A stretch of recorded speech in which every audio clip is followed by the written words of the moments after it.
Welcome everybody. Here we are at Qaanaaq Airport in Greenland, waiting to head over to CYIO Inlet Pond Airport in Canada for leg 2 of our journey down from Alert Airport, the highest airport in North America, all the way down to the Antarctic. First thing we got here, we were in Qaanaaq. Like I said, it's a gravel runway. Hard to even tell where the runway is here in Microsoft Flight Simulator. 3,000 foot gravel runway, more than enough for the Caravan. We do have a departure procedure on the way out. It is going to be a turn to 178 heading. So slight right turn. Already got that in on the heading. Once we're up at 1,300 feet, it is going to be a right turn. We do have some climb restrictions here because there is terrain to the south of us the way we're heading. Got to be at 3,000 feet or above at 10 DME and 6,000 feet or above at 18 DME. If you check down here, ground speed wise, we're going to be somewhere between 100 and 150, probably about 115. So we're going to need over 1,000 foot per minute climb rate. If for some reason, we're not hitting that, we may have to circle to continue to climb, but I'm pretty sure we're going to have no issue. We've only got the pilot in the aircraft, so be over 1,000 feet. But the departure procedure: climb on a 178 track to 1,300 feet, turn right to climb in sector, and then from QQ, which if you see over here on the PFD, we've got 336 in for the ADF. Shouldn't need it. It's pretty much a VFR day.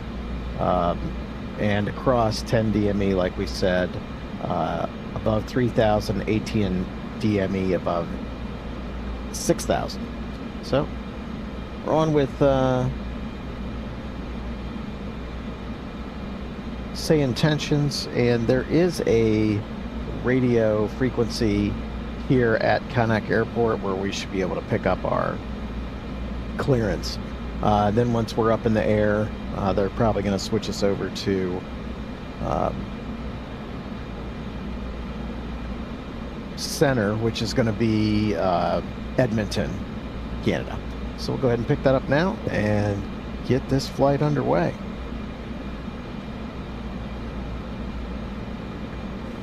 Qaanaaq AFIS, November 71 Charlie Papa. I'd like to pick up our IFR clearance to Charlie Yankee India Oscar.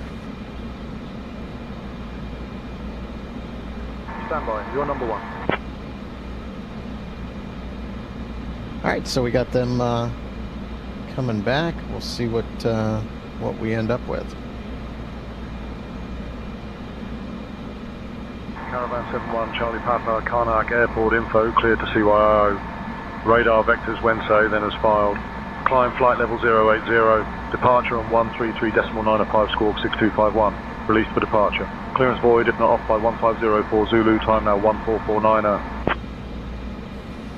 Alright, clear to Charlie Yankee India Oscar, radar vectors WENSA, then as filed. Climb and maintain flight level 8,000, or 080. Departure on 133.95, squawk 6251, release for departure. Clearance void if not off by 1449, November 71 Charlie Papa.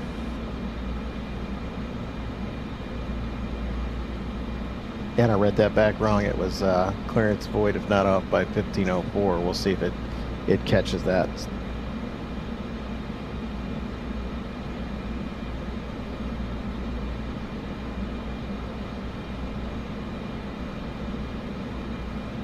Go ahead and get our squawk code in here.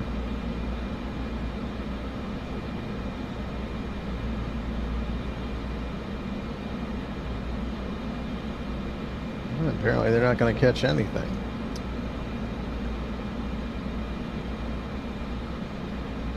So go ahead and switch over to Common Traffic Advisory. Get 3395 in the secondary. And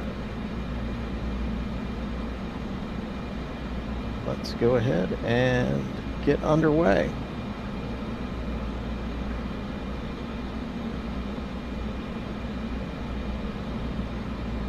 Yeah, worst case scenario, could always go around that, but we do have clearance over it.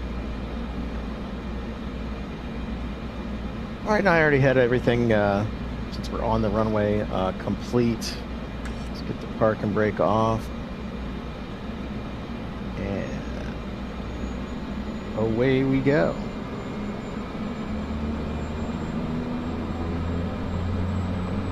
Brakes released. Nice smooth gravel runway.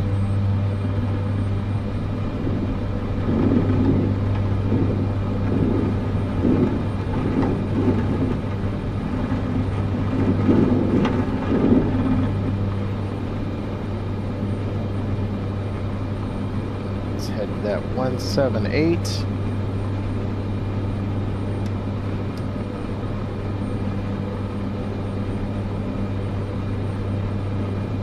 Go ahead and get our flaps up.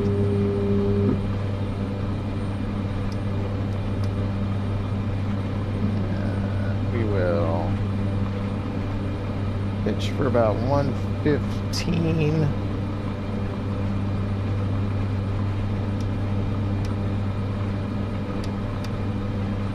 And looking for that 1,300 feet before we can go ahead and make our turn on course.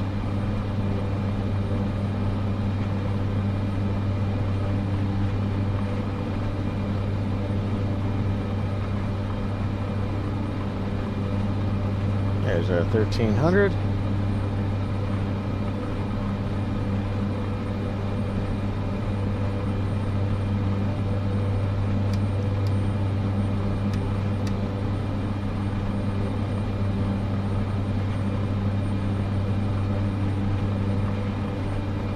Go ahead and head a little bit west here. Get the yaw damp on. We don't really need it. Really smooth today. The flight in the other day, it was anything but smooth. Alright, we'll go ahead and go autopilot on. Switch over, contact Edmonton Center. Edmonton Center, November 71 Charlie Papa, climbing through 2,800 for 8,000.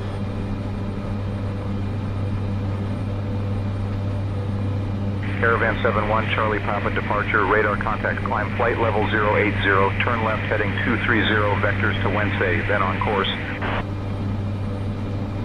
And climb flight level 080, turn left to heading 230, vectors to Wednesday, then on course, November 71 Charlie Papa. Alright, so they want us heading back 230.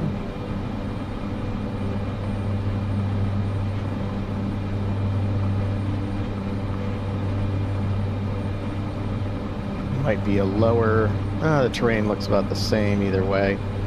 And we've got 1,400 foot a minute climb rate, which that's going to get us above the restriction. Like I said on the departure procedure, I think even if, it's already switched over. Even if we were going 150 knots, we were about 1,500 feet per minute, so we're going 115. That's going to be just fine, especially since I need to bump the power up a little.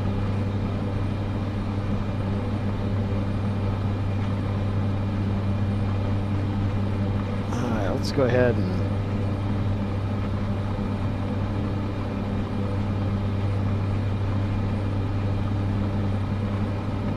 get our lights off. Seatbelt sign was already up because we don't have anybody on board.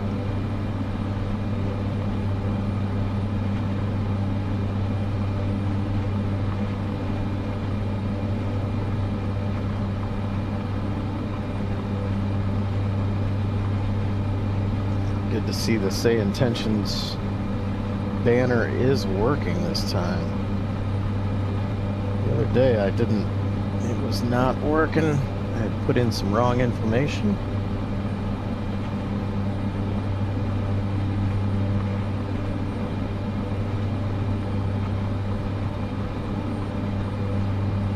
Alright, we'll go ahead and go to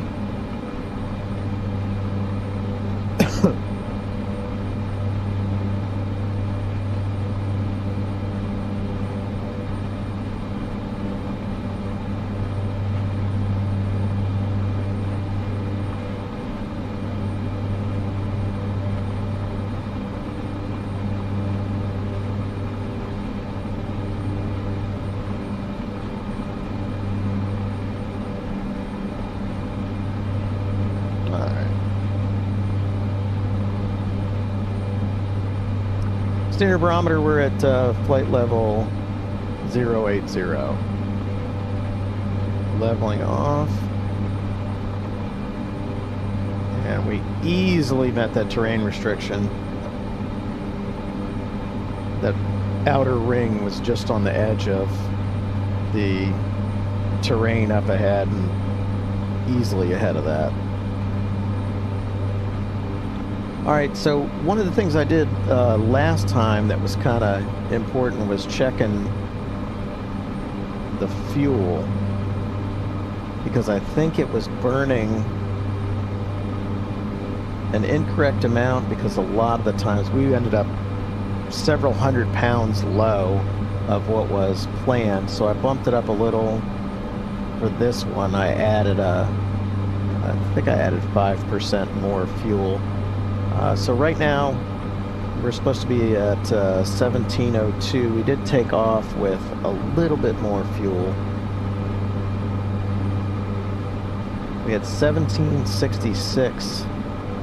We departed. What do we got right now? We've got 1666. So we're under again for top climb.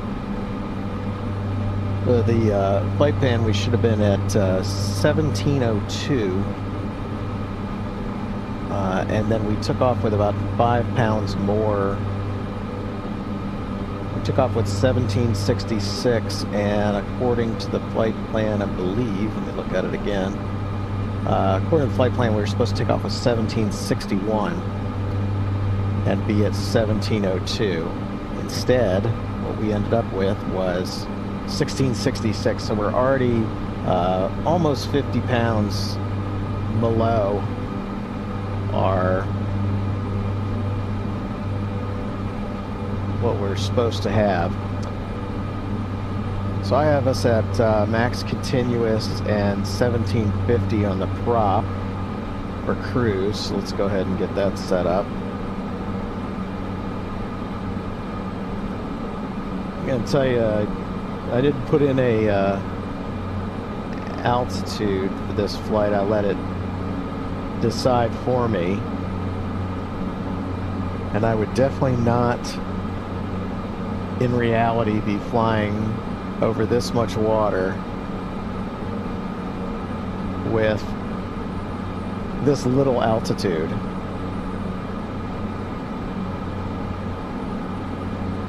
You definitely have to have a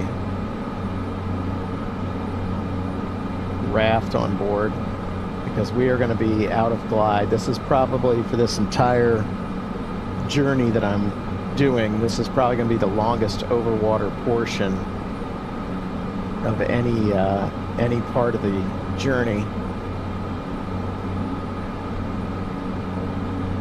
Let's see what happens. So right now you'll notice, and this is kind of a real world thing, but you'll notice I'm slightly under on the cruise carrot there, and most people like to run it in real life situations is not go over 785 on the ITTs at cruise, regardless of if you've got more space, because I could go up a little higher. It would still be in the green, but 785 is kind of a really comfortable spot to be in.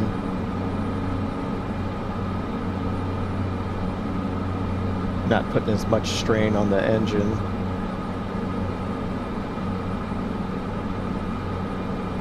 Some people would say, well, it's in the green, you can run it all the way up in the green, but... And that might be a carryover for me from the 675 horsepower variant of the PT6. But even when I flew the Piaggio Avanti, which also has PT6s, we didn't like to run it and cruise over 785.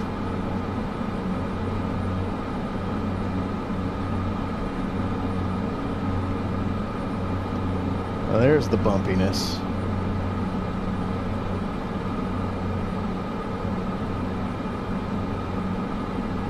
All right, so we are still waiting.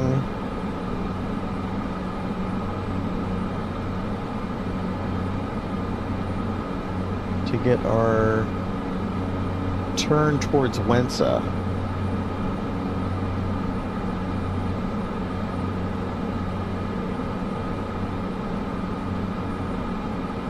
We got BGTL, that is the military Pituffik space base that's over here. They do have that ring around it. That's I believe, from what I looked at before, that was 5,000 for the airspace. I do remember looking at it and knowing that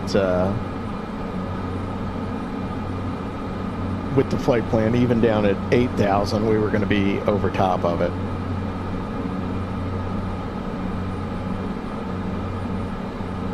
I'm not sure what the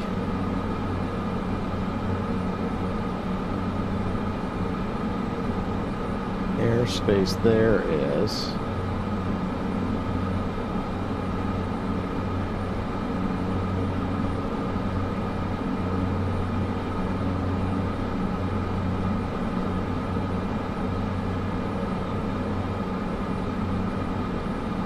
But we're on our way.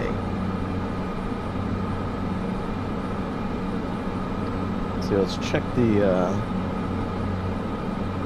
I believe the weather going into Pond Inlet. There, you can see another gravel runway, 4,000 foot. Do you have a flight service station there? We do have AWAS there, so we'll be able to pick up the weather pretty far out. Let's see. They give, we have it on here. Calm and clear, pretty much. So, looking nice.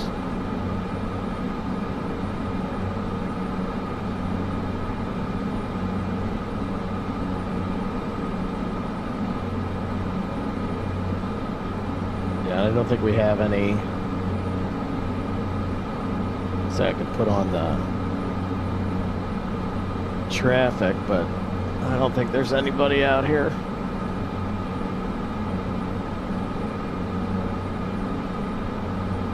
A slight tailwind. I'll take that.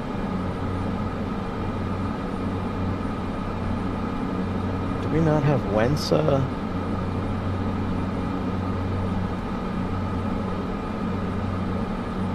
I guess I did not transfer the...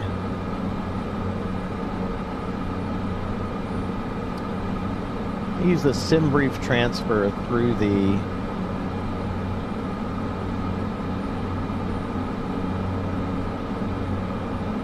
there we go.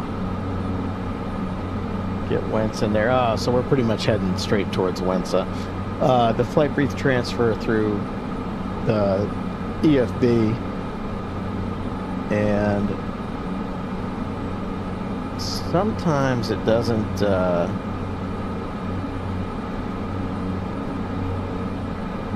quite put it in. Sometimes it does when you transfer it to the avionics.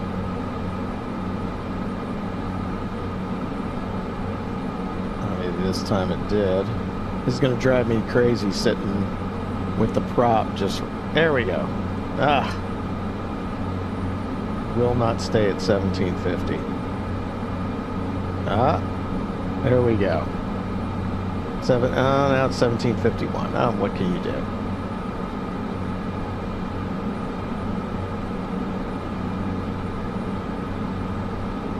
All right, so at Wensa we should be at 1586.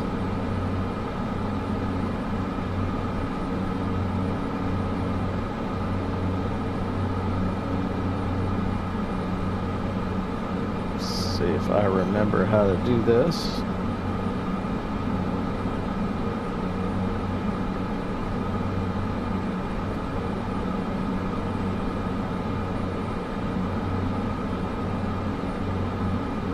You should be able to enter in.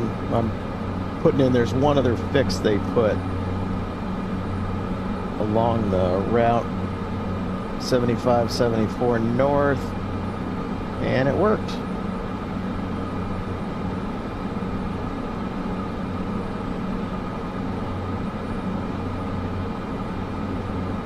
Yeah, there it is right there.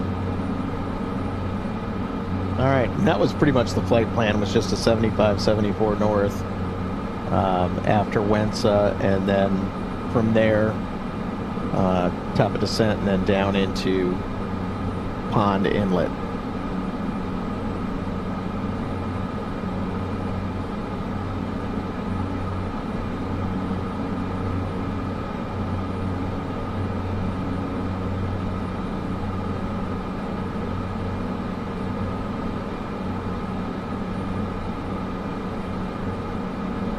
Yeah, you got ITTs are sitting one high, and then prop is one or two high.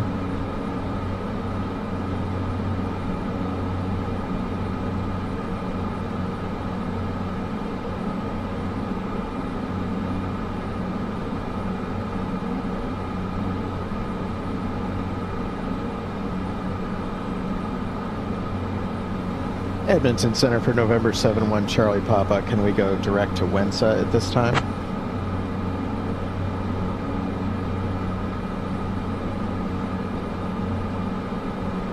Caravan 1 Charlie Papa, clear direct Wensa. Direct Wensa, 7-1 Charlie Papa. Pretty happy with say intentions.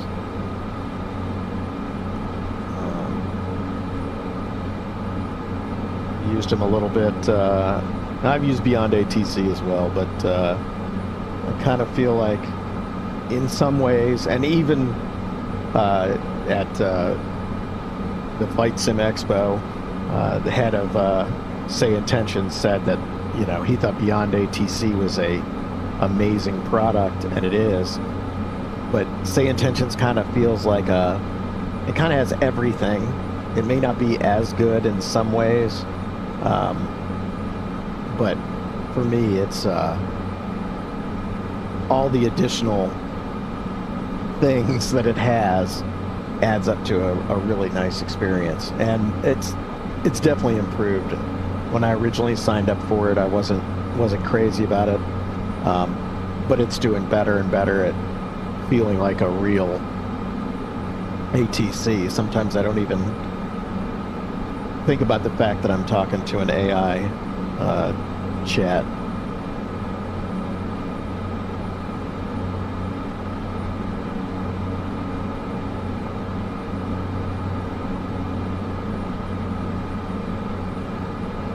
I also like the Beyond ATC does it too, but I like the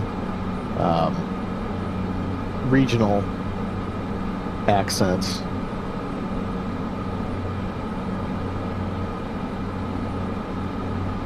All right, Wensa is coming up.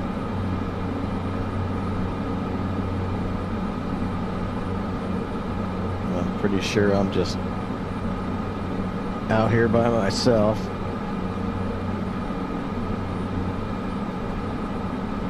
Unless there's anyone still going across the tracks.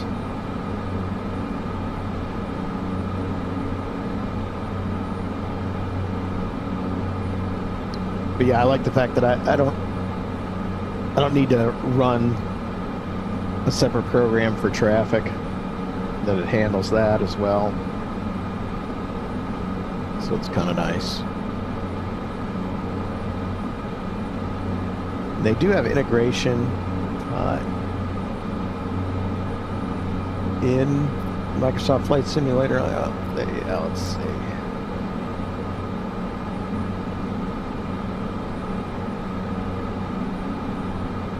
The live map. Checklists are also nice. They have where you can do different scenarios, and I haven't done any of those yet. Maybe I'll fly some of those too. I just really wanted to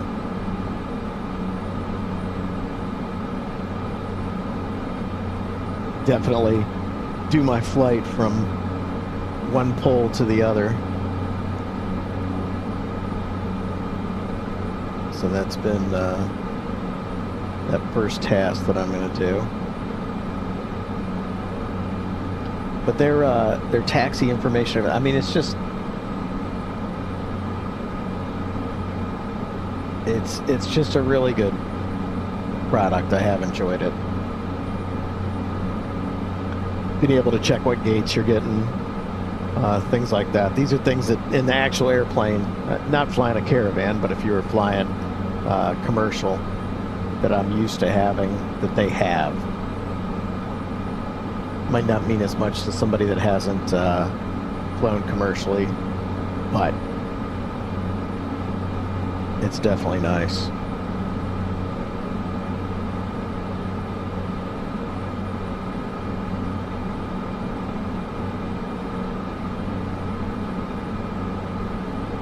All right, so we've got 1586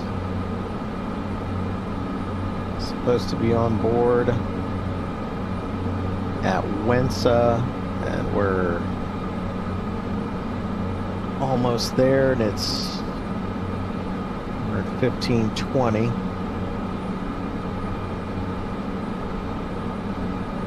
So definitely under on that, so I'm gonna have to adjust that a little bit more.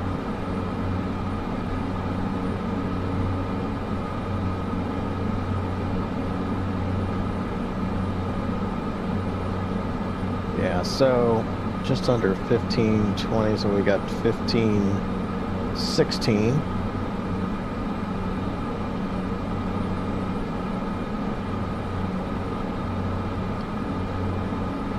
And we should have had 1586.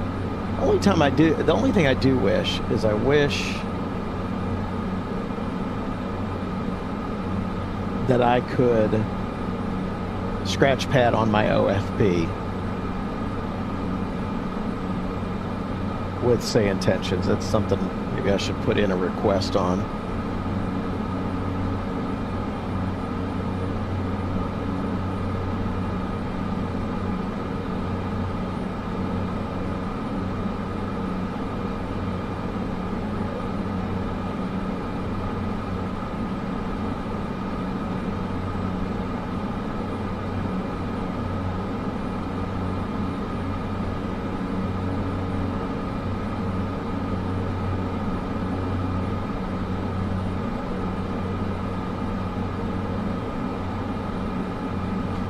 I said I needed a cup holder at my desk. It's on the left side. It would be nice to have that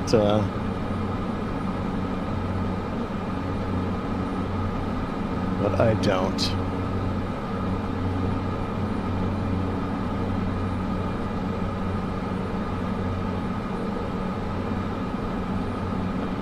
It's also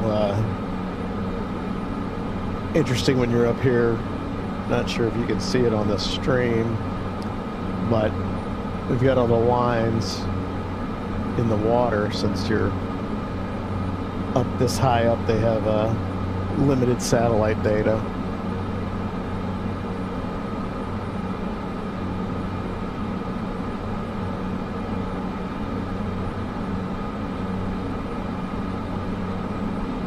All right, and we have left the land.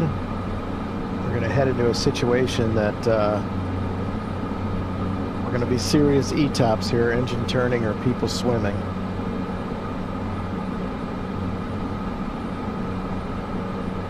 In reality, you would have taken a raft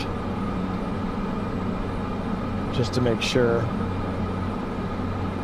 Probably also want to have a... Oh, easy there. Have some kind of survival gear all the way up here. But the plane doesn't know it's over the water. That's what a lot of people always say.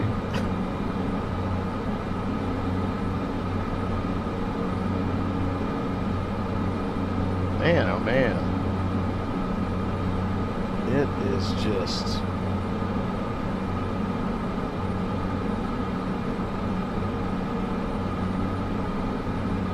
nasty turbulent out here today.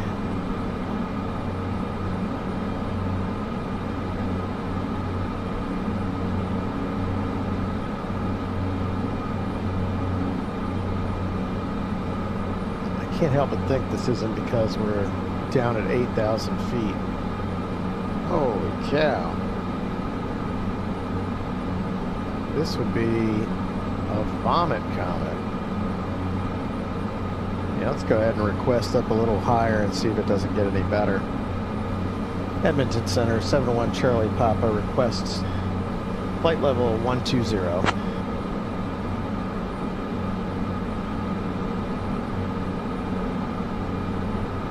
Caravan 1 Charlie Papa, climb flight level 120.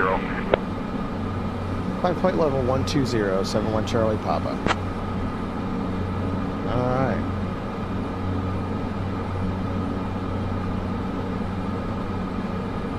Try not to climb too fast, bleed off too much airspeed here. So just put it in at about 500, see how that goes. This should also climb it up a little bit higher. It might not make as much of a difference from 8,000 to 12,000 feet, but should help us with getting our fuel burn set. Man, it is just rocking.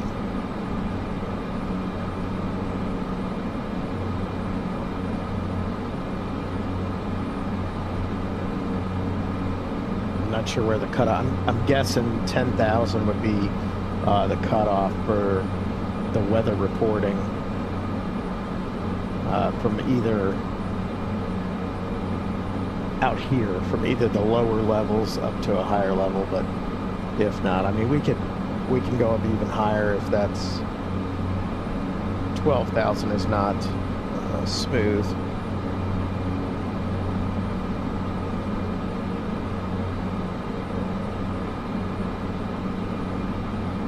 Just kind of a guess as to what's happening.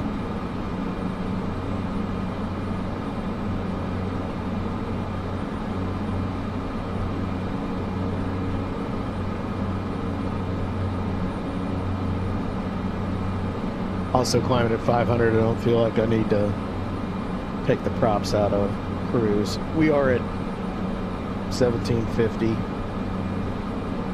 which is going to give us a almost full. If we headed back to 1600, I'd probably bring them back up, but just doing a slow climb at 500 doesn't really feel like it should need it. And I'm gonna get sick to my stomach here with the... Holy cow.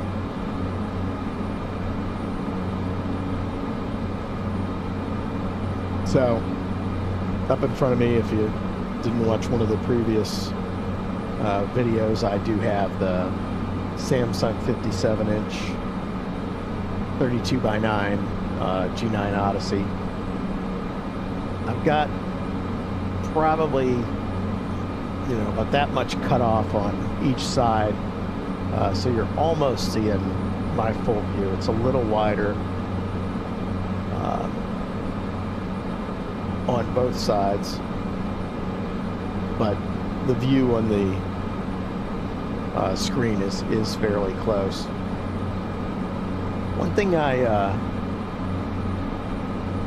definitely am not crazy about with Flight Simulator is Microsoft Flight Simulator is how it handles these 32:9 displays. It starts getting really warped out towards the edges. It's hard to see, but the clouds, they're kind of like right here, start getting stretched as you get to the edges. If you were looking at a cockpit display, things like knobs on this side of the MFD end up looking like they're, that long, and it just doesn't look good. This view, however, straight ahead is very accurate to how it looks when you're flying the actual aircraft. You would be sitting where you would be kind of in this vantage point, and so it's nice to have that be accurate. It's just as you start getting off to the sides, you end up losing some of your accuracy. Man, this is brutal.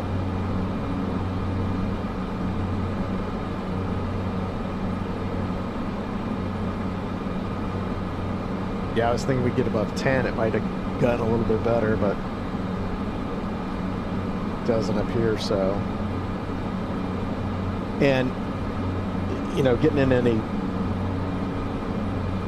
bumps or turbulence in the actual aircraft, this is not that far off, in that the yaw damper on this plane is pretty weak.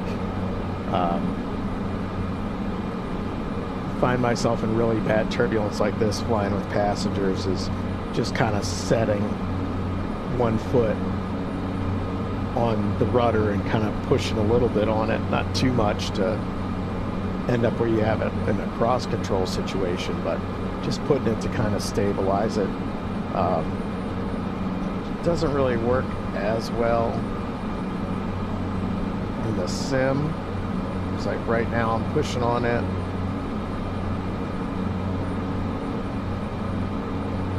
Yeah, it's not stopping it from going back and forth, but in the real plane, that's what you do.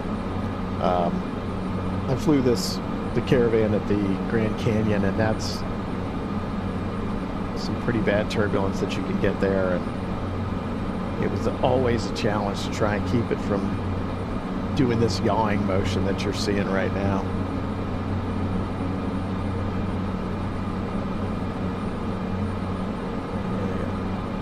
One tiny little island out here. Then we are about 170 miles over the water.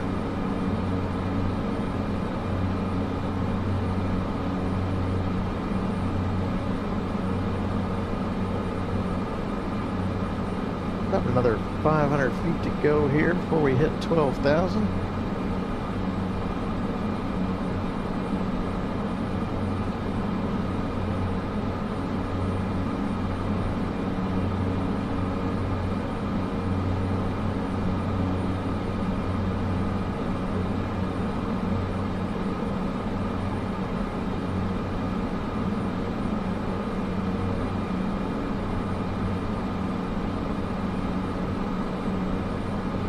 Maybe a little bit smoother. Nope.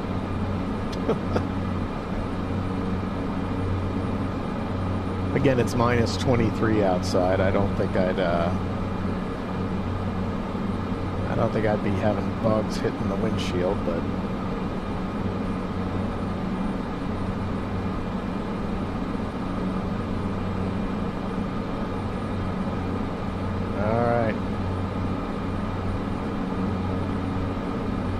flight level 12,000.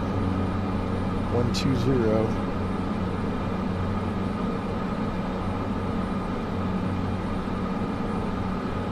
Yeah, I guess this just is what it is.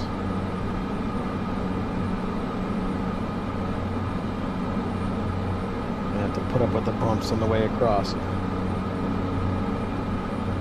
These first couple flights are the the ones that have, on this journey, the ones that are going to have the least amount going on. There's nothing to see out the windows. There's no traffic on the radio.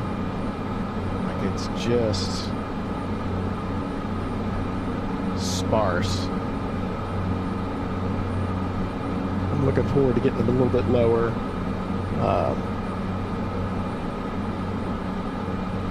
And getting into some areas with some traffic and some views out the window. I have my whole journey right there. So after this one, looks like we're going to go to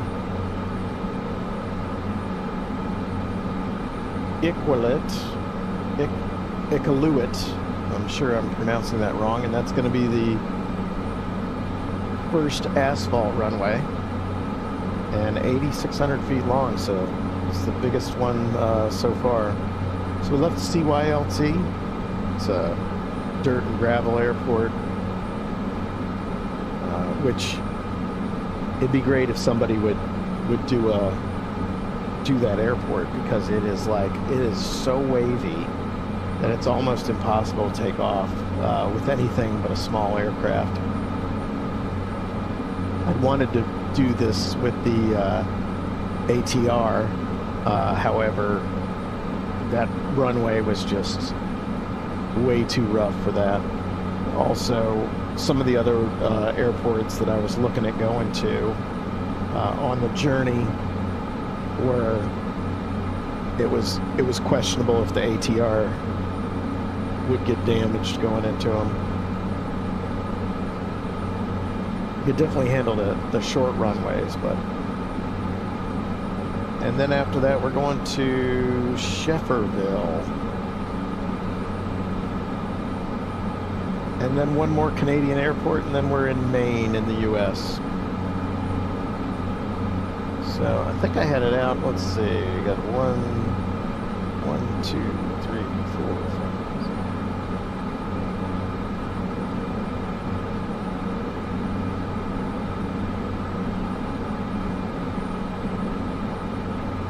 26 legs to make it all the way down, and the legs I didn't try to go super far in a lot of them. These ones up here kind of didn't have a choice, since there's really nothing up here. This is about the closest airport to Kanak that we just left.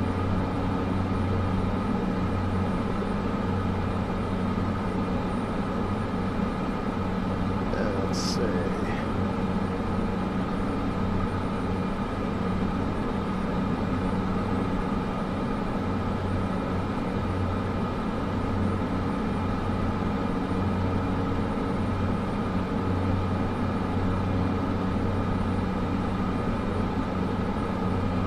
Yeah, another,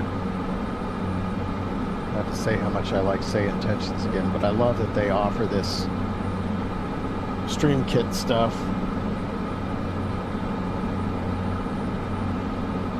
Oh, which I also don't have.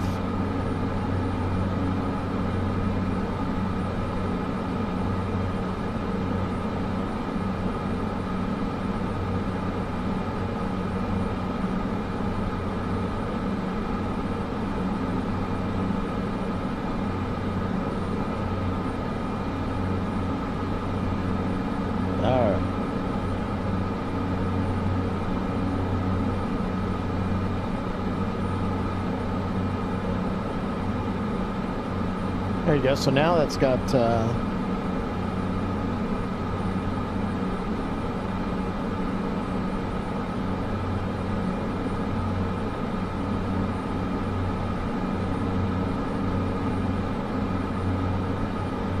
let's see if I can get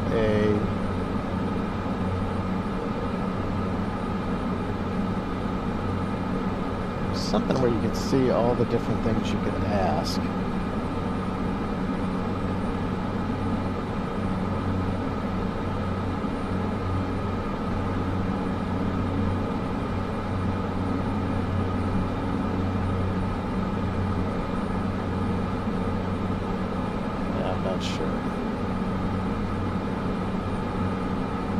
Oh, here we go.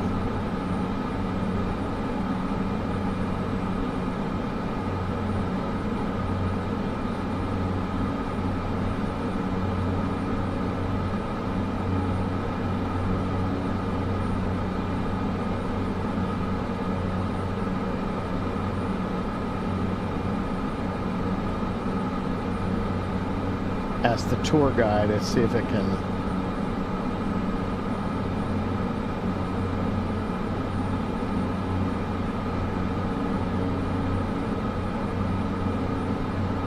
tell us what we're over.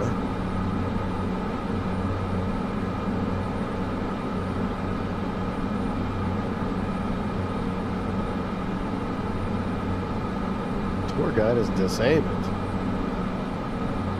See if I can fix that.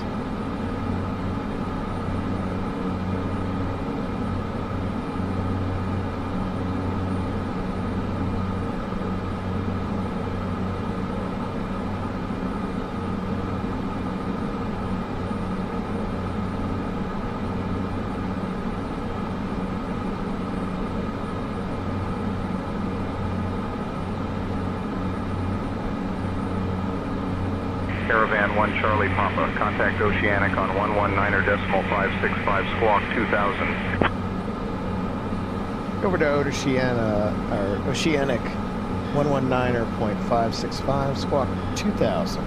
71 Charlie Papa. I'm not sure that's what we would get sent to, but hey. Let's see what happens.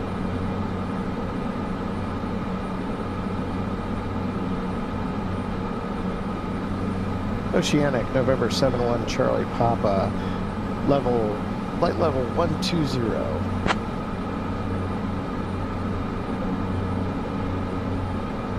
Caravan 71 Charlie Papa, Oceanic Control, maintain flight level 120.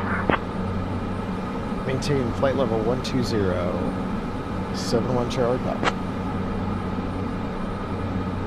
I keep saying 1,000. This is the problem with being a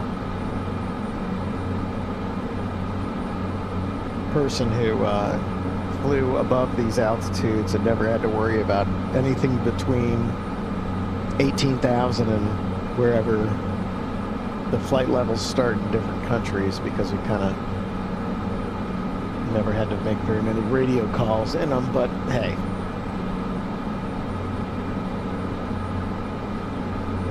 Alright, let's see if that works now.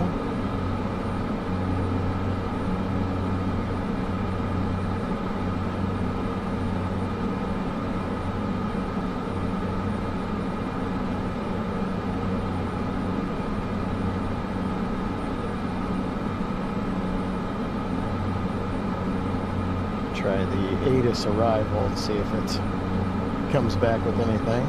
Oh. Nice.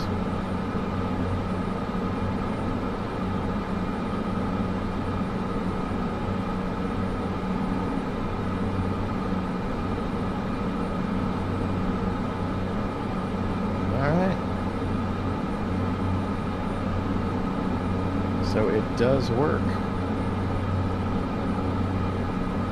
See, we got a little bit of a tailwind.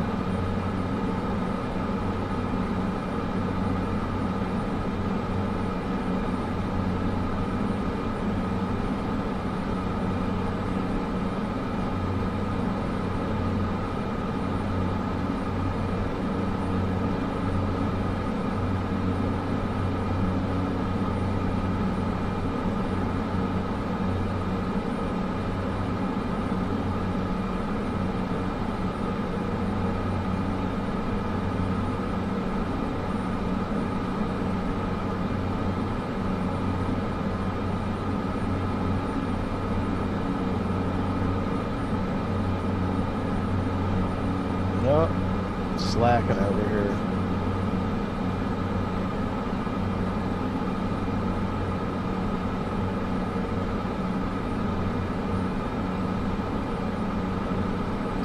No auto throttles on this aircraft.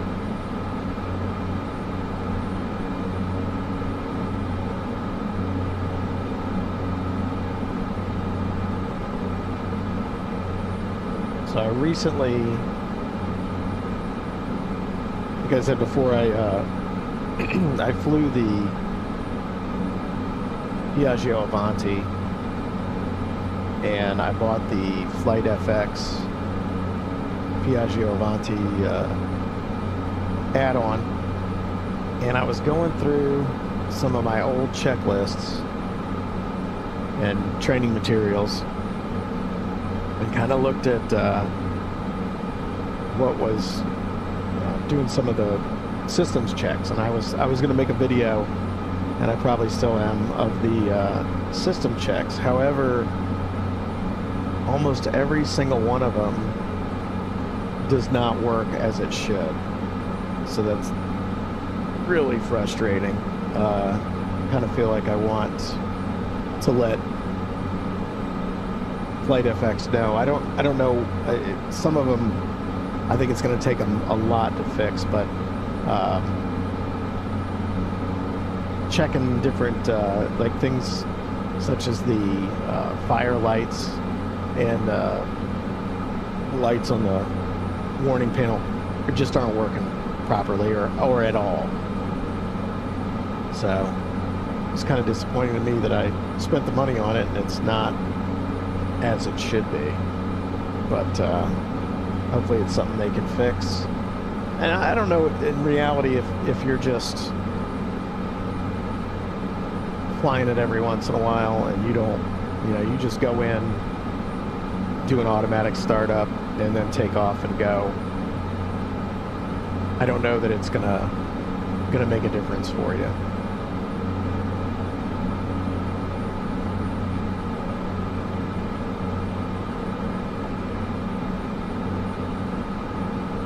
But for me, having flown the plane and going through the checklists and everything, it's disappointing.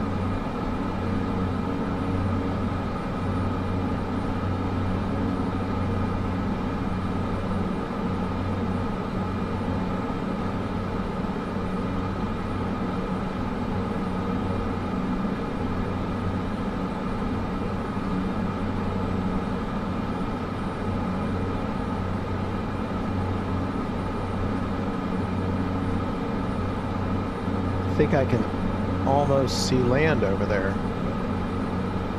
That might just be the clouds, though. So it looks like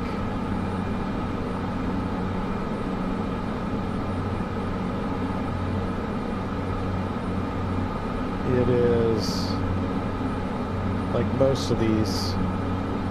Whoa, what the heck? Looks like it's like most of these airports out here, that it's right on the edge of the water.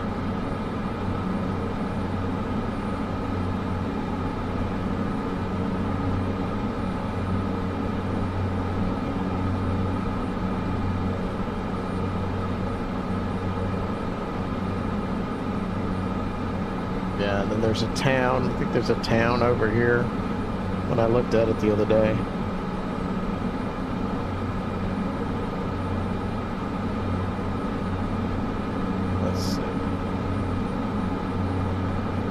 It doesn't really show.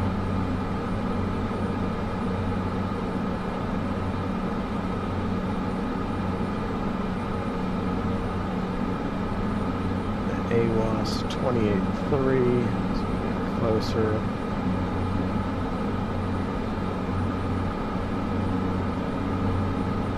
Get that frequency in there.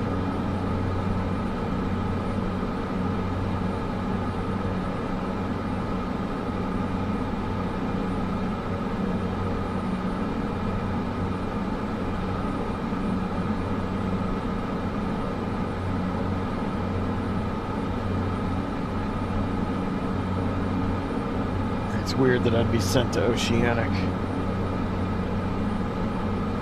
You'd think you took off from Edmonton Center, and you would still be with Edmonton Center.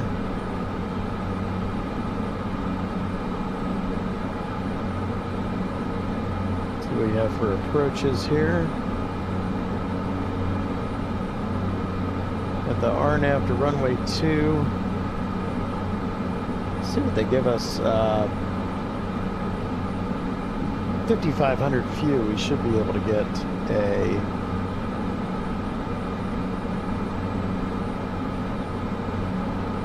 direct or get a visual to 20. And that would just have us go straight in, which would be nice. But yeah, it was, what was it? It was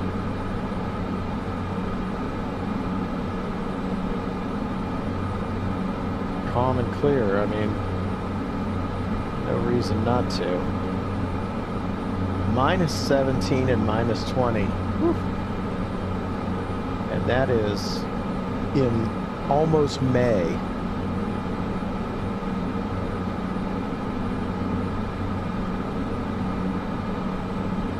That is some brutally cold weather.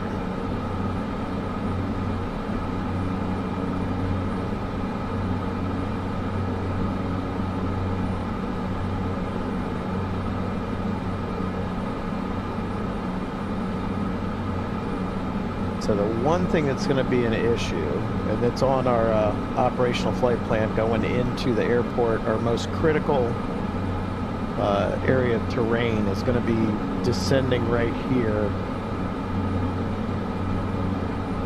And that is at 7,800 feet. So in reality, I'd like to kind of swing out here and then head in.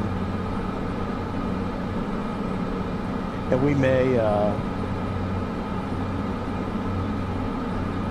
might, as we get closer, go to VFR and just fly it the rest of the way in. Because that's, if this is got that high of terrain, we're gonna go in that last little bit in with that kind of descent. It's gonna be rough in an unpressurized aircraft. Anything over 1,000 starts to, you can do it, but people are not going to be happy. Of course, it is just me in the plane.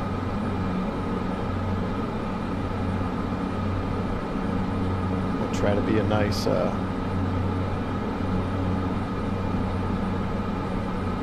nice to my own ears in the virtual plane.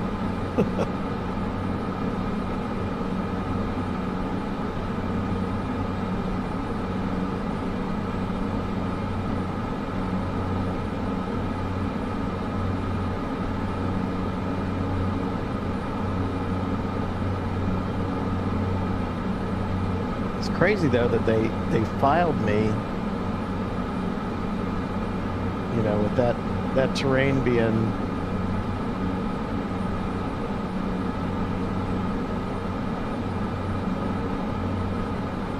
the Mora being 7,800 feet, and I'm just filed it for 200 feet over. Yeah, it's over, but I mean that would be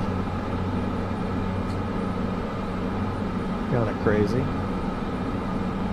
Now that does have, the Mora does have, in mountainous terrain does have a little bit of a buffer built in there as well, so it's not like that's the altitude. It should be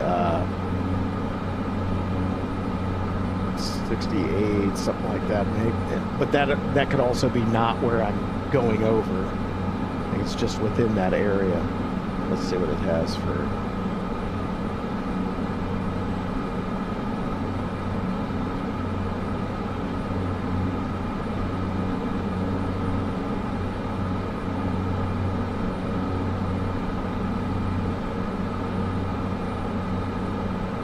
Yeah, like even right near the airport's got some terrain on that side that you'd be coming over if you were doing the approach. But yeah, there it is. There's the 6,800. And that's in the direction of where we're coming from. All right, let's do a fuel check. We have 1206. We are supposed to have 1314. So we're over 100 pounds off.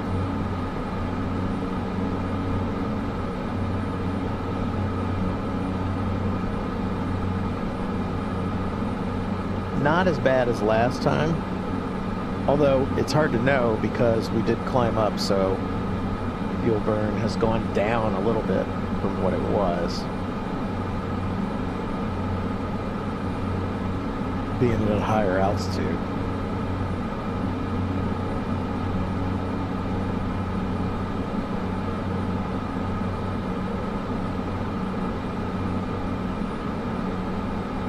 I guess I could take the time to enter in all the information into SimBrief, because I believe the one that SimBrief is using is the 675 aircraft, so it doesn't have the fuel burn for the EX, which has a different engine in it.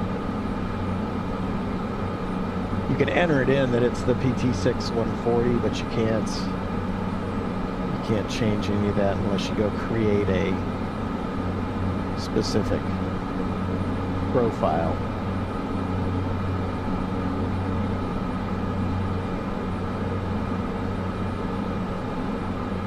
So maybe I'll look at doing that.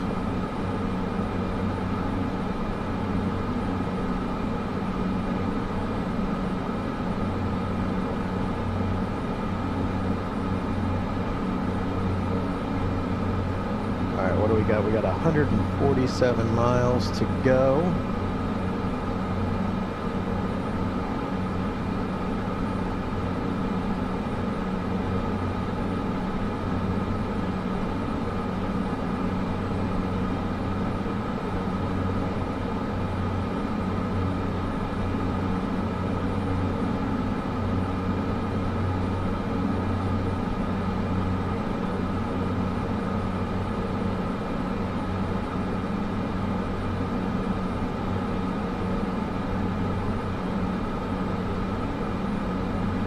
Caravan 1 Charlie Papa, contact Edmonton Center on 133.905. As predicted. Over to Edmonton Center, 133.95 for November 71 Charlie Papa.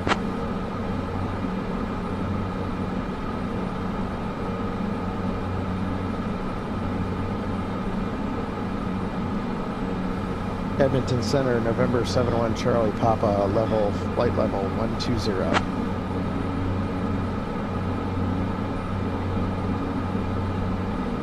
Caravan 71 Charlie Papa, Edmonton Center, climb flight level 120.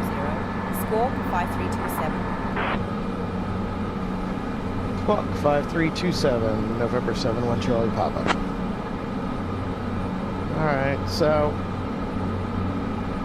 back where I think we never should have left.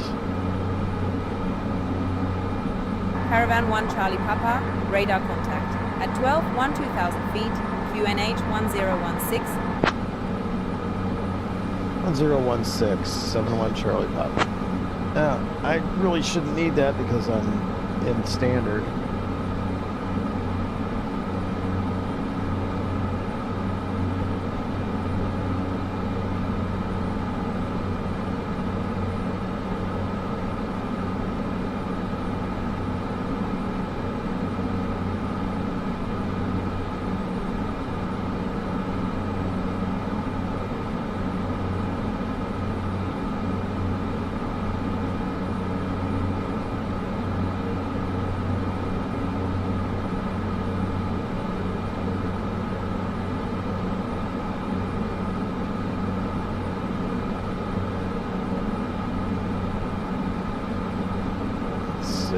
Put that on.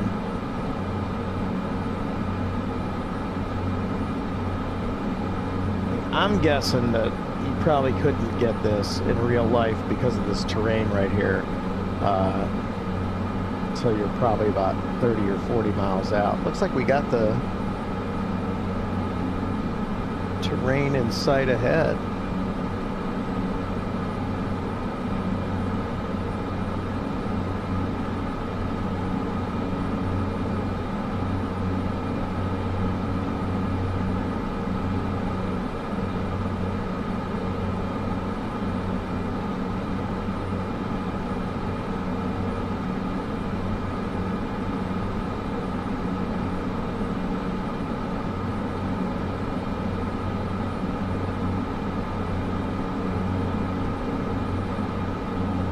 try the tour guide one more time.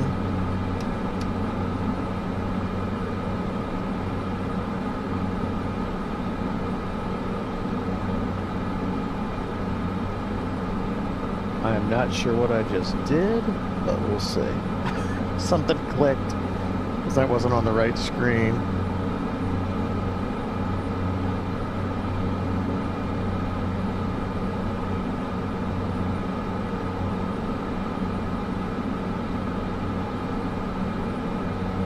All right, see if it says anything.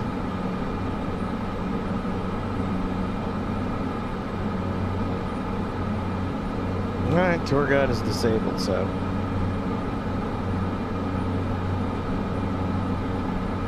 I will have to, I think I re-enabled it, but I guess it's not going to let me do it until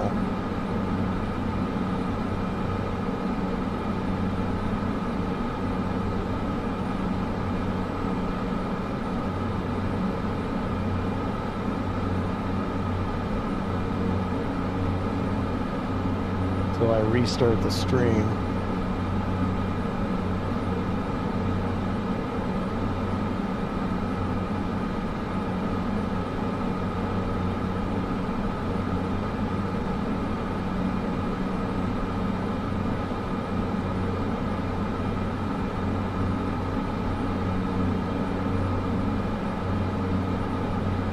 Also looking at doing a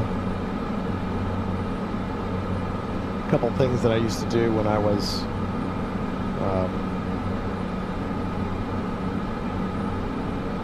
flying in sims and actual training.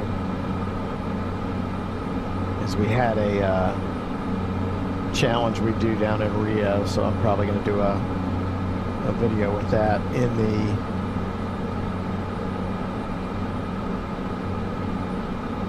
probably in the Cessna citation.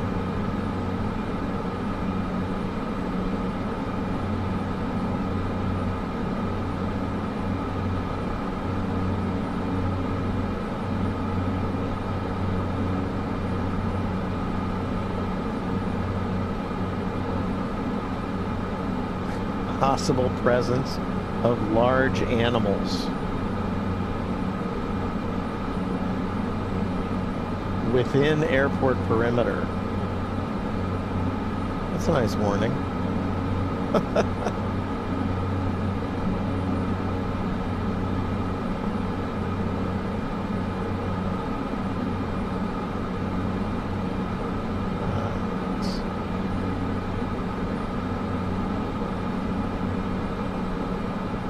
So we got a 202-foot elevation. Keep that in mind. Coming in.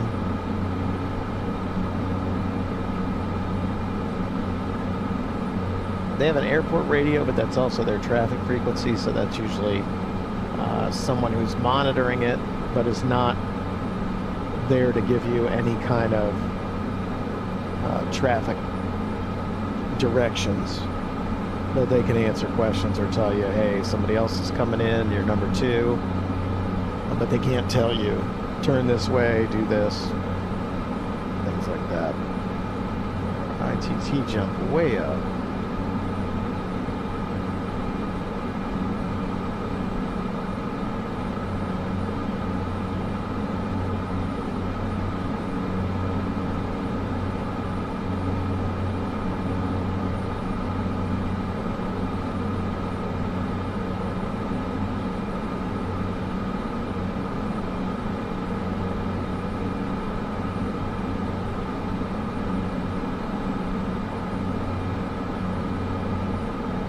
That's going to take me way out of the way.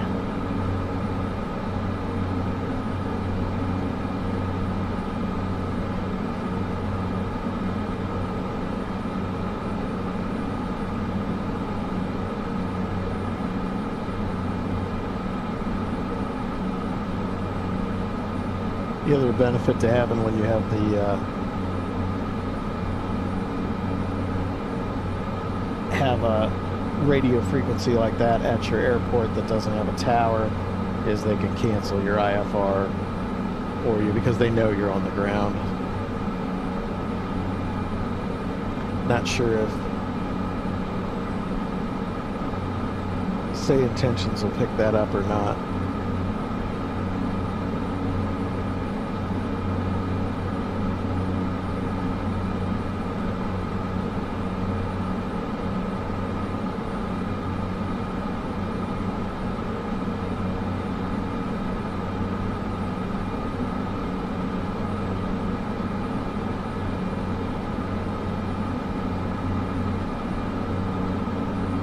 Wish this play button worked, but it doesn't.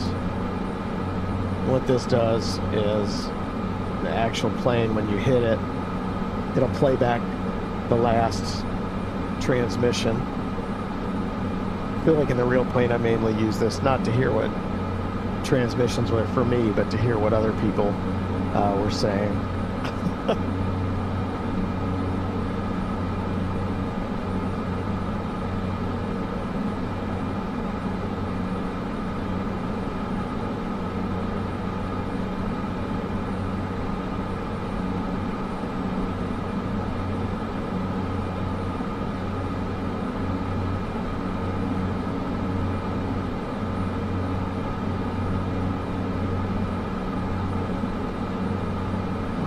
So let's see, shit. I think what I'm going to end up doing, I'm going to go ahead and just put that visual to 2.0 in there.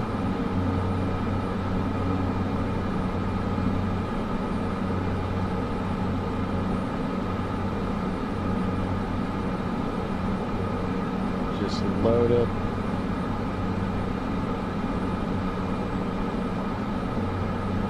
See what happens with that, because that's that huge drop down after that terrain.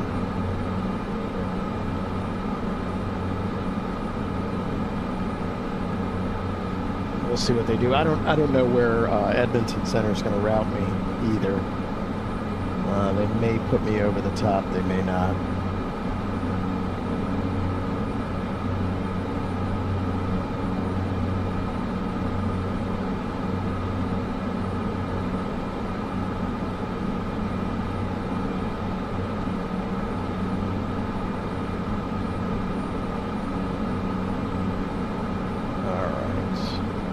That in, do the straight in, and like I said, I'm gonna definitely cancel as we get closer. The METAR is not totally matching the visuals from Microsoft Flight Simulator, but once again, you get up here at these airports that are so far north that it's not totally accurate. I feel like there's a lot of gaps in coverage.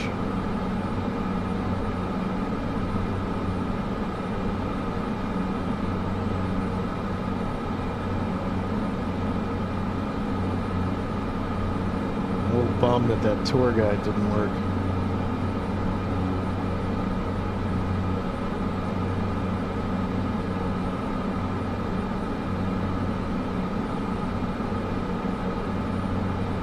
Was originally, when I was thinking about doing this trip, I was originally thinking about doing it in the Cessna 182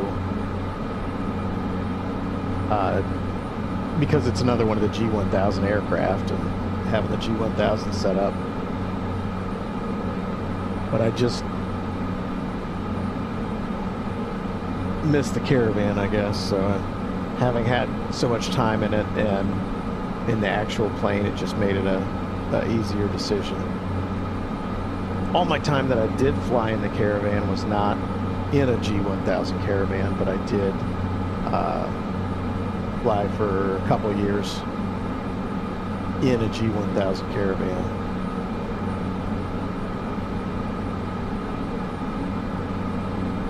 It's basically almost the exact same plane because the non-G1000 Caravan did have the Garmin GPS in it, so a lot of it is exactly the same. You just have much better screen presentation. And of course not having steam gauges in front of you, but for what I was doing flying the Caravan at the Grand Canyon, there was no need for the G1000.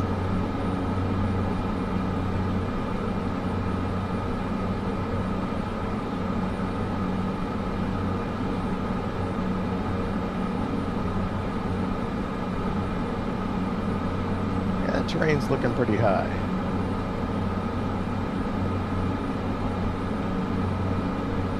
And I think going around it is going to add a ton of time to the flight.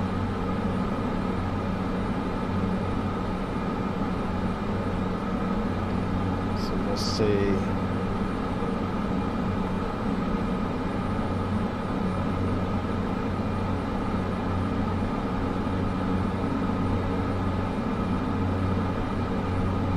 Let's see what we can do here as we get closer.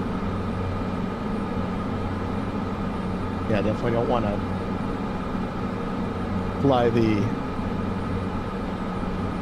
approach on runway 2. There's no reason to add all that for a calm wind situation.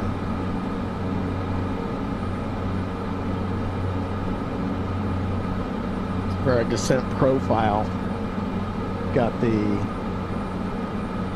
800 foot per minute descent profile in.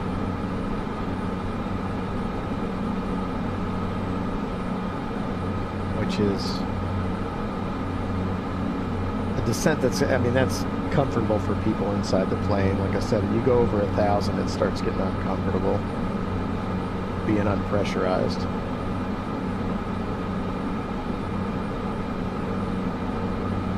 Our tailwind's picking up a slight bit.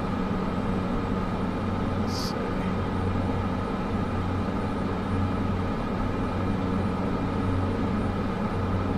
Only 7 knots, not that great. Better than nothing at this point.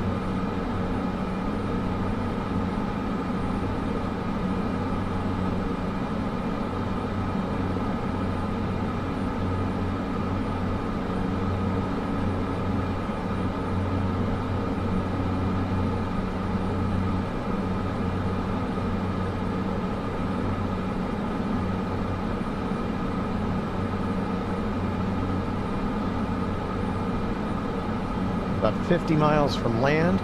Sure does look a lot closer out front.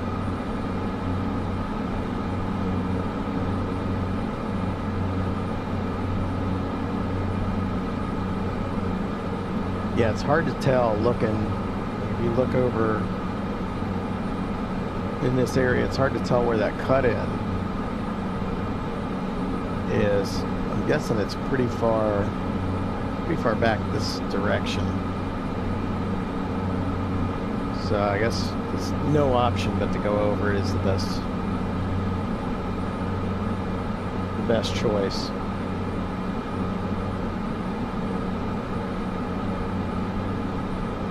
And again, what we got here for controls, I've got the Honeycomb Alpha Light. Went with the light because I really kind of use a Stream Deck for all my light buttons, and I didn't want the ones that are on it because even though it does have a lot of those for the Caravan, you're still missing some stuff. Using the Bravo light, my main reason for that is in the Bravo light is kind of like flat from underneath the throttle quadrant, so it doesn't take up as much space. The downside, though, is that you end up with your controls kind of blocking the top of the MFD, but small price to pay. But I love that it includes now the gates for the flaps. It's a really nice difference between the Bravo and the Bravo Light. I also didn't need all the autopilot stuff since that's integrated in on the G1000, and that's mainly what I was going to fly this with. I may fly some jets in it, but I would still have the autopilot in it, so it kind of was extra stuff that I didn't need to worry about. The panels, this is the Real Sim Gear G1000 Premium. Flying the actual aircraft, I really wanted to get the same feel, and I think that they're using the same encoders that Garmin uses. This feels like the real plane. I mean, every button, every knob turns and feels like the real plane. So I kind of wanted to go with that. I think the reason why I made that decision too was I saw Austin Meyer doing a video with the Real Sim Gear G1000, and he was on the non-premium version and said that it didn't feel like the actual controls that he had in his plane, so kind of leaned me towards the premium. It's definitely quite a price increase. The metal stand that it's on is the one that they sell, which is attached. It has drill holes for the tops of the Bravo and Alpha, so when I'm done flying, I just basically can take this entire thing off and move it, and I kind of put it on a shelf when I'm not flying. So that's like really nice ease of use of just taking it. The whole thing goes on. I already have everything wired up together in the background, and so it's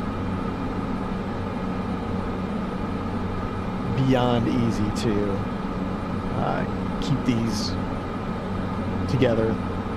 Makes it easier when I'm ready to fly. You just throw it up, plug everything in, and I always have the wires for it up on my desk.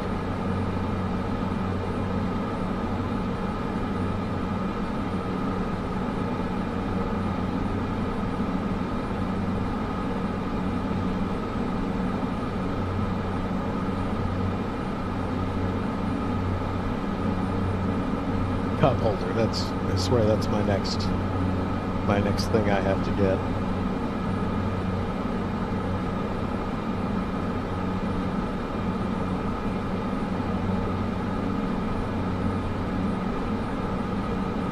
All right. And again, so normally I'm going to be doing these streams on Tuesdays and Thursdays this time of day. 10:45 is what I'm going to shoot for, and then this week it's a little bit off. I got some things going on, so it's probably going to be a Monday today stream. I'm not going to be streaming on Tuesday.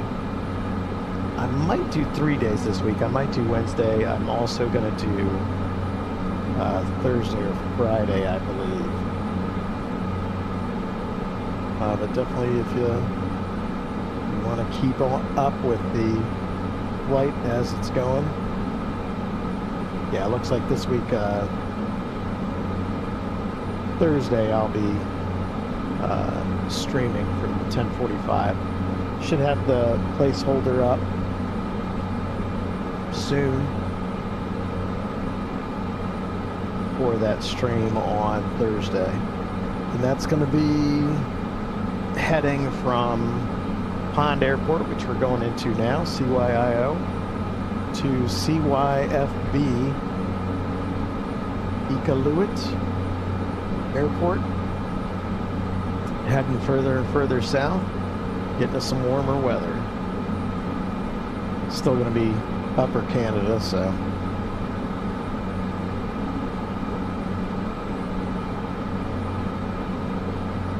and we are still a ways north, even though this is the second leg.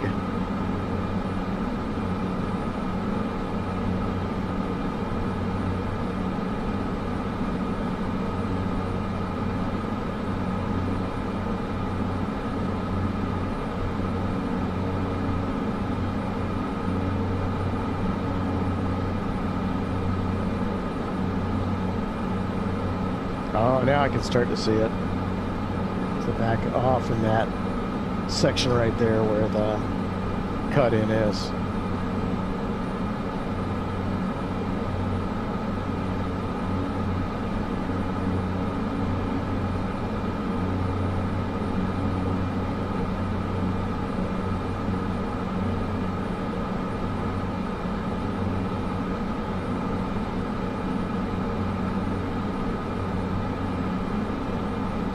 Down to, let's see, where were we supposed to be at fuel upon landing? Where fuel check. So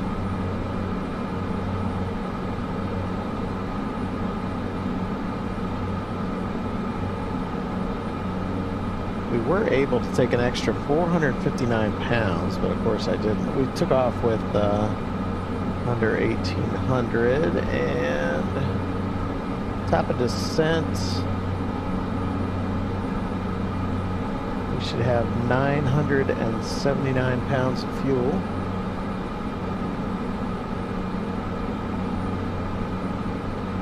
So we're already under that, just barely.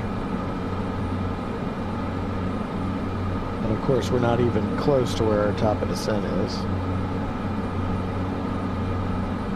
Go ahead.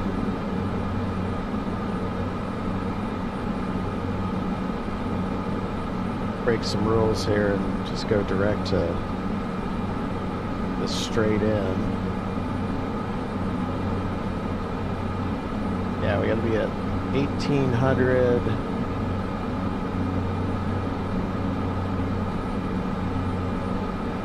And 14 feet at top of descent, starting over the about 25 miles.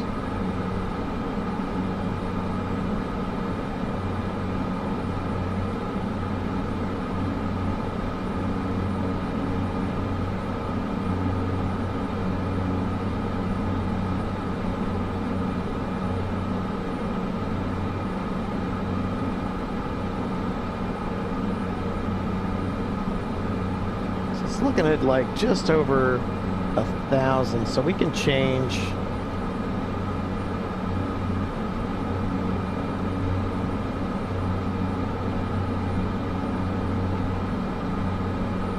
degree glide, giving us that 1,000. I mean, that's going to be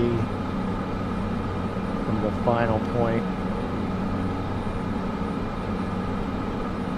Straight in 1,814. We're going to have to lose. Let's see here. I mean, to be at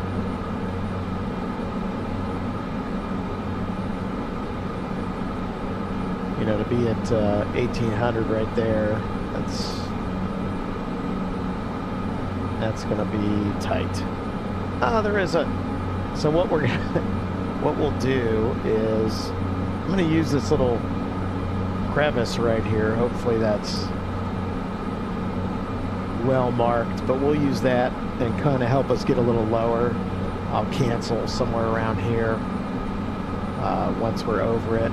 And we'll use this little crevice area to get us low enough so that we're not doing a super steep descent.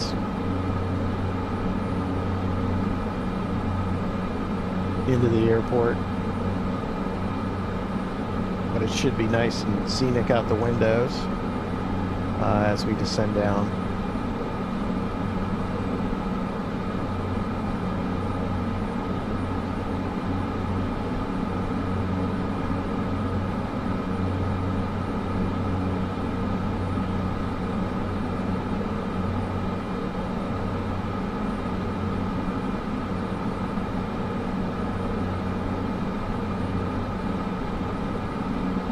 Put us on inches of mercury because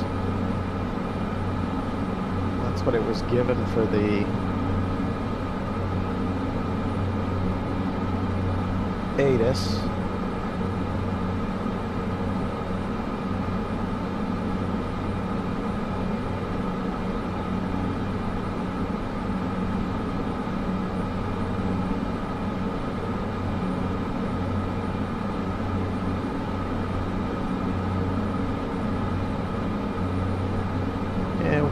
and complete some of the descent checklist a little early here.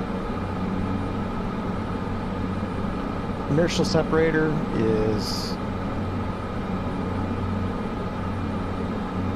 in. Never checked that out. We didn't have any weather to worry about.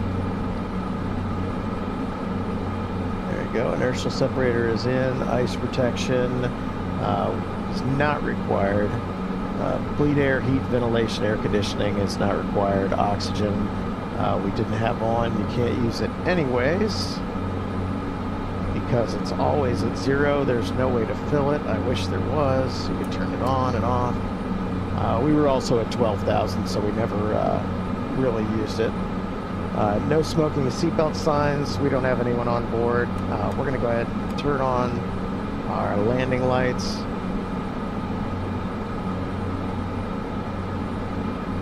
And our descent profile we talked about, we're going to do a 800 foot per minute descent and cancel at some point and continue, or we'll call the airport in sight, which we should be able to see it over this terrain.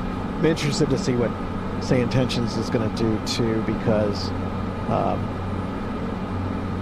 in real life you would get a lot of altitude alerts if we got too close to this terrain, but I've noticed sometimes it'll descend you into terrain if you're not paying attention. It's easy to see now that we're in visual flight conditions, but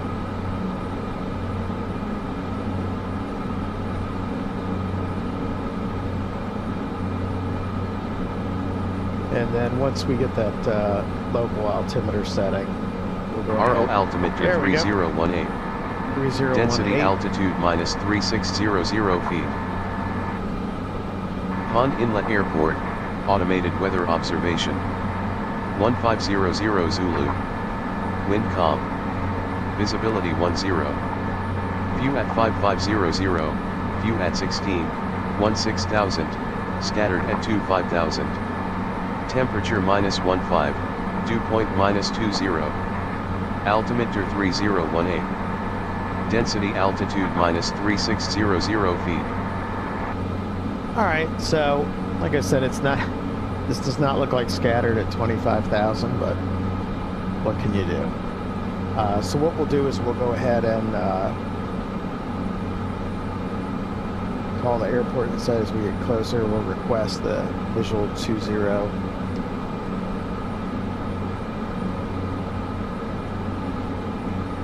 And we had,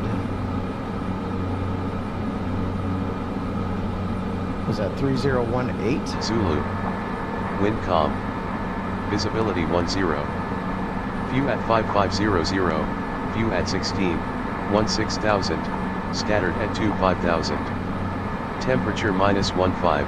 Dew point minus 20. Altimeter 3018. Yeah, 3018.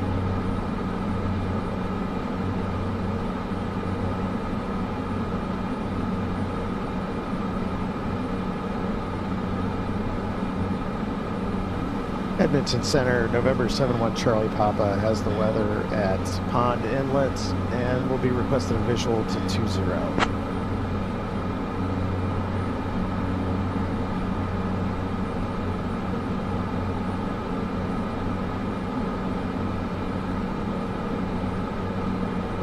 What the heck?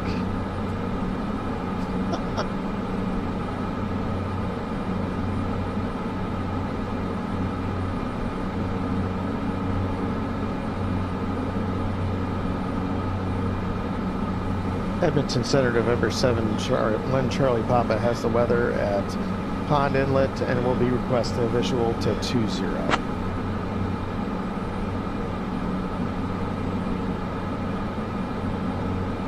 Caravan 1, Charlie Papa, expect the visual runway 20 approach. We'll expect the visual to 2071 Charlie Papa. So, I mean, this is what I love. I love Say Intentions. It's just, when it gets it right, it gets it right like it to me, that feels like how that interaction should have been.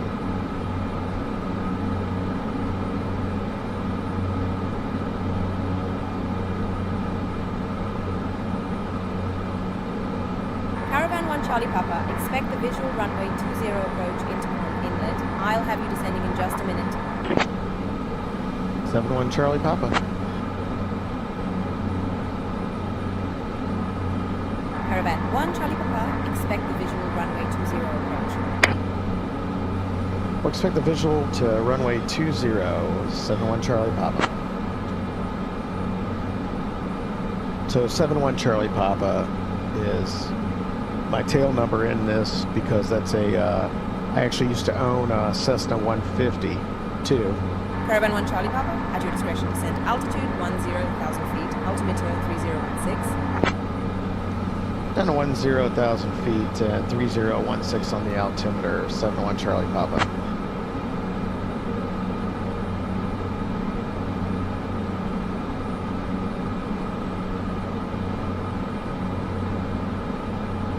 Alright, 3016. And Caravan down. 1 Charlie Papa, descend altitude 10,000 feet. Send to 10,000 feet, 71 Charlie Papa.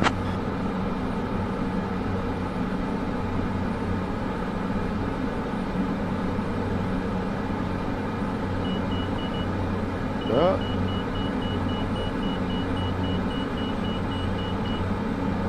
Caravan 1 Charlie Papa, descend altitude 7,000 feet. Turn left, heading 220 vectors for the visual runway 20 approach. Gonna mess me up here.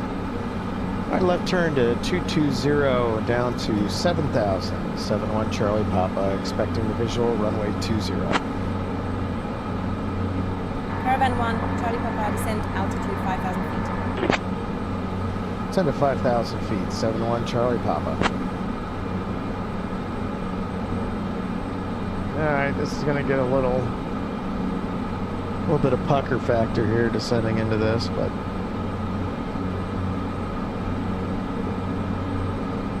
I'm gonna keep the descent slow.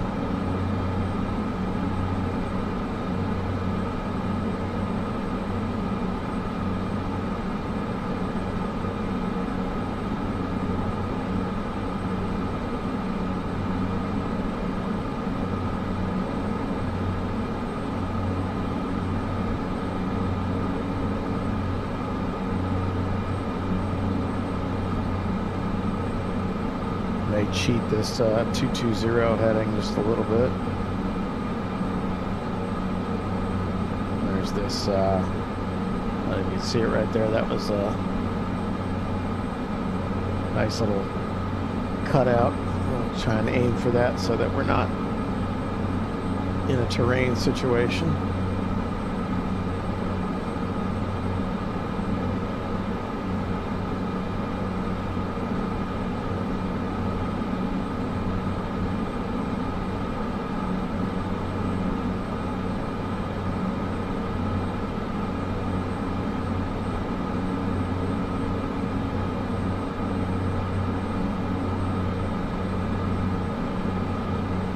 Pick it up to 1,000 feet.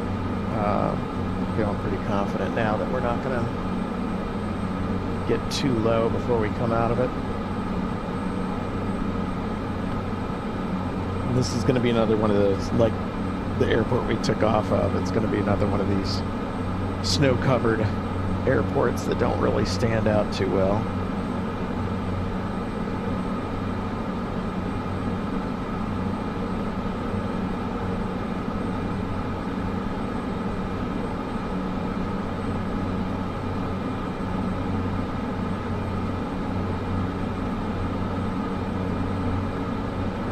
Come forward with the prop, so that's out of the way.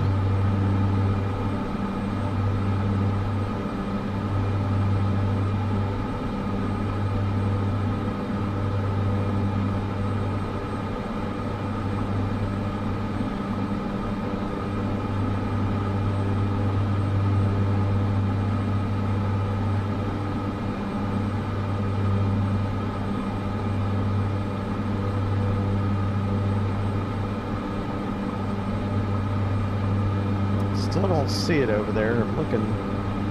Should be right over here. Well, actually, I'm not.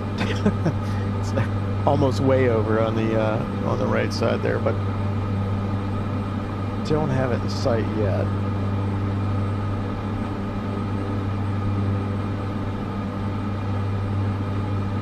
And I got that 220 heading in.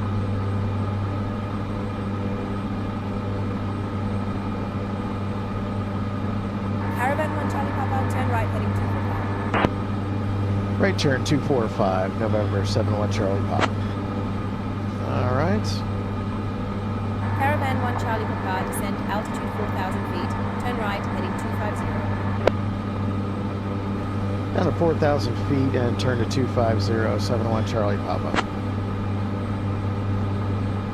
All right, continuing the turn to 250. Caravan 1 Charlie Papa, descend altitude 4,000, turn right heading 250. Descend to 4,000 and turn right to heading 250, 71 Charlie Papa.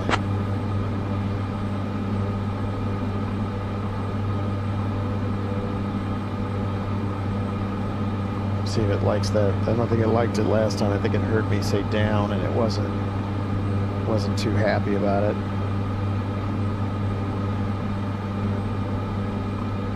But it is lining me right up for that straight point. Let's see if we put that in there. A little bit off from it, but pretty close. Oh, airport's in sight. You can see it right, probably on your side right there. It's right dead in the middle, right ahead of us.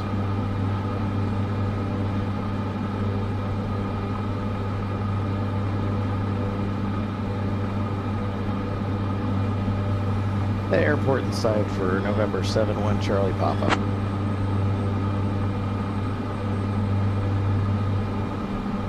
Caravan 1 Charlie Papa, SIG is Edmonton Center. You're already in contact.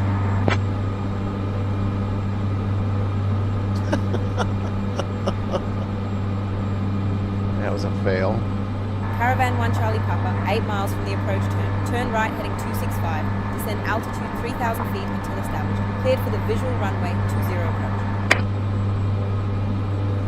Turn right to a heading of 265. Descend to 3,000 until established and clear for the visual to runway 20, 71 Charlie Papa. That's not quite accurate to what you would be told, but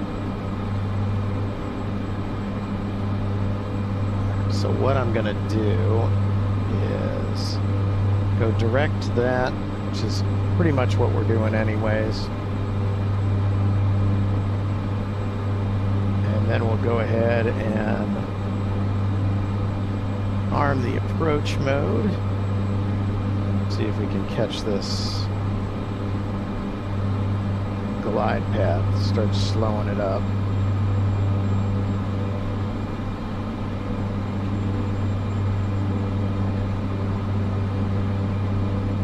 Get ready to get rid of the autopilot.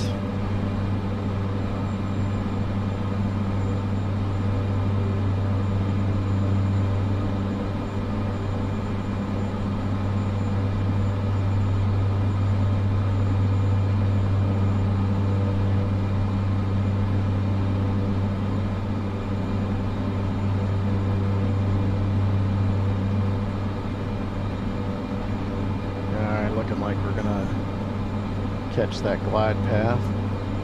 I feel like in this sim,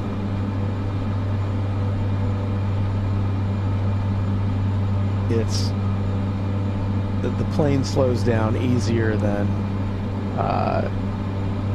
it does in real life, or it slows down easier in real life than it does in the sim.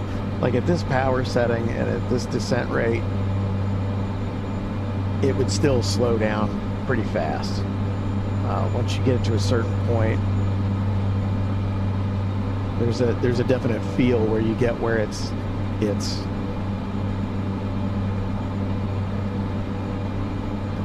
there's definitely a feel where it goes from being pulling you forward to where it starts getting the air pushing onto the prop. It's around 500-600 on the torque where you really notice it. But in the sim, it really doesn't. It really doesn't do it.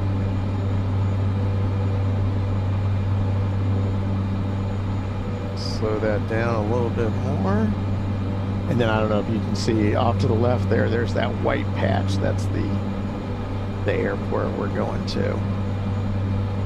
So if you're looking at it from the center, kind of go off 20 degrees there.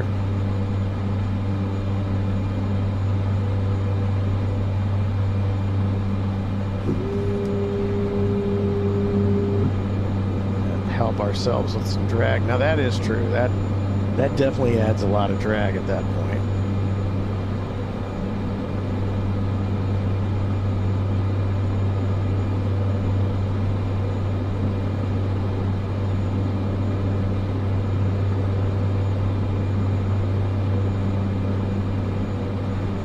Now just bring it in nice and slow.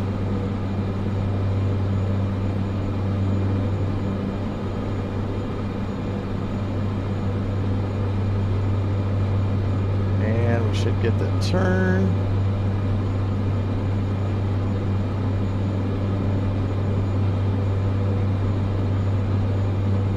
And it looks a little bit off, but that may be because of the wind.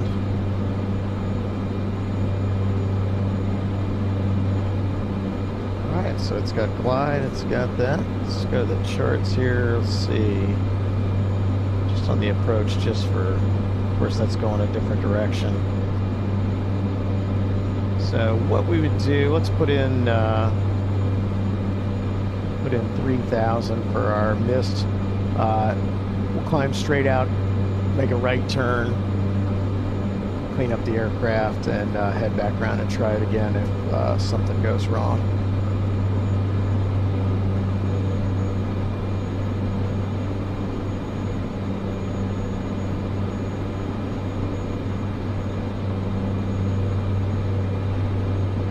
So we'll do up to 3,000 with a north heading.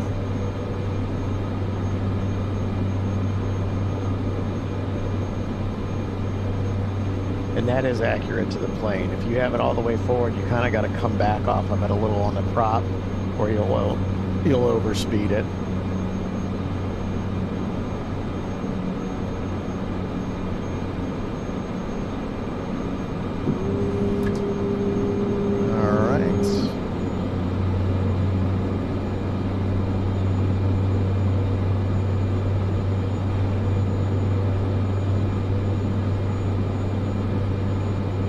So it's identified as an airport, but man, I can't even tell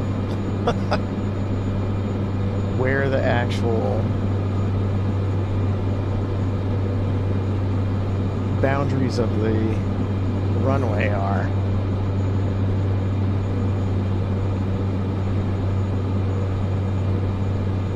Alright. Yaw damp off, autopilot away.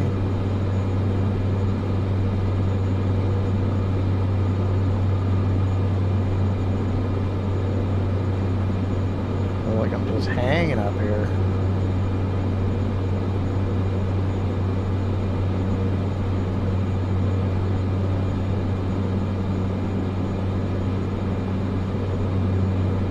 In reality, I probably would have come screaming in here 150 knots and at the last second pulled the power back and put it in the flaps.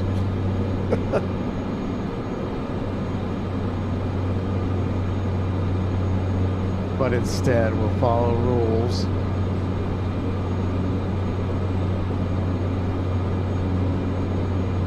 I used to fly out in Saudi, one of my favorite airports at Riyadh. They'd let you go 300 knots until final.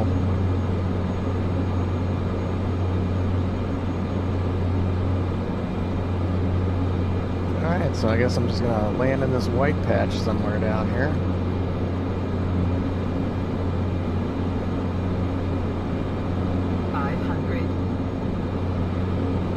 It is definitely calm winds now.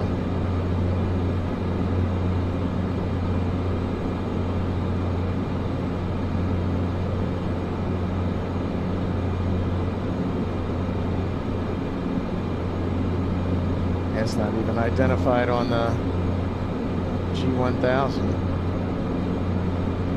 Oh, there's some planes out there. Makes me feel better.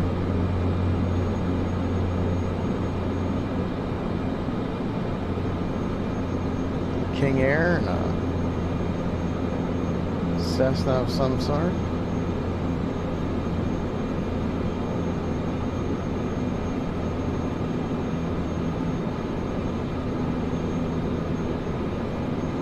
Hard to know where the ground is.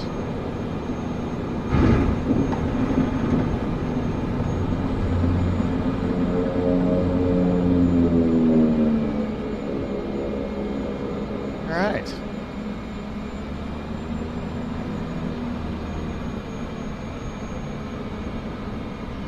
Just realized I made talking too much. I made 0 radio calls, so let's see if we can reach Edmonton on the ground.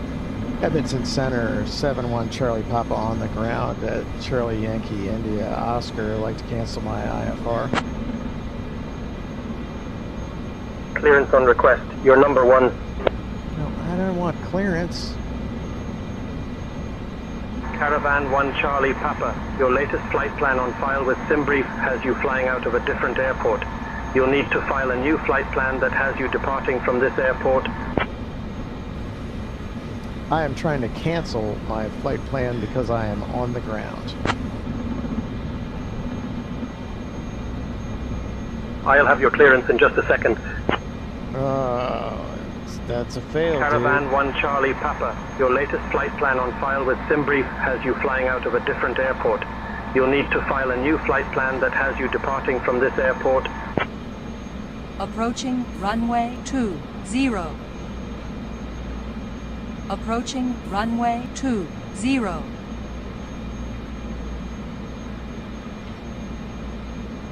All right.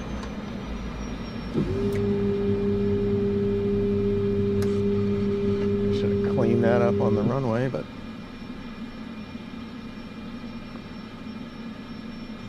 let's get our lights off here. Also should have done that on the runway, but what are you gonna do?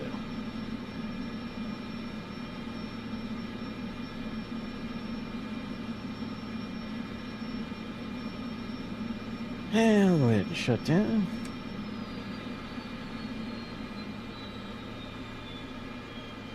All right. Thanks for joining me. And I look forward to seeing everybody on Thursday, 10:45. I'll have something up later, so you can go ahead and watch it when it comes out. And I've got, I'll probably also have, in the next couple days, have that Piaggio video out. So keep a heads up for that as well. All right, thanks everybody.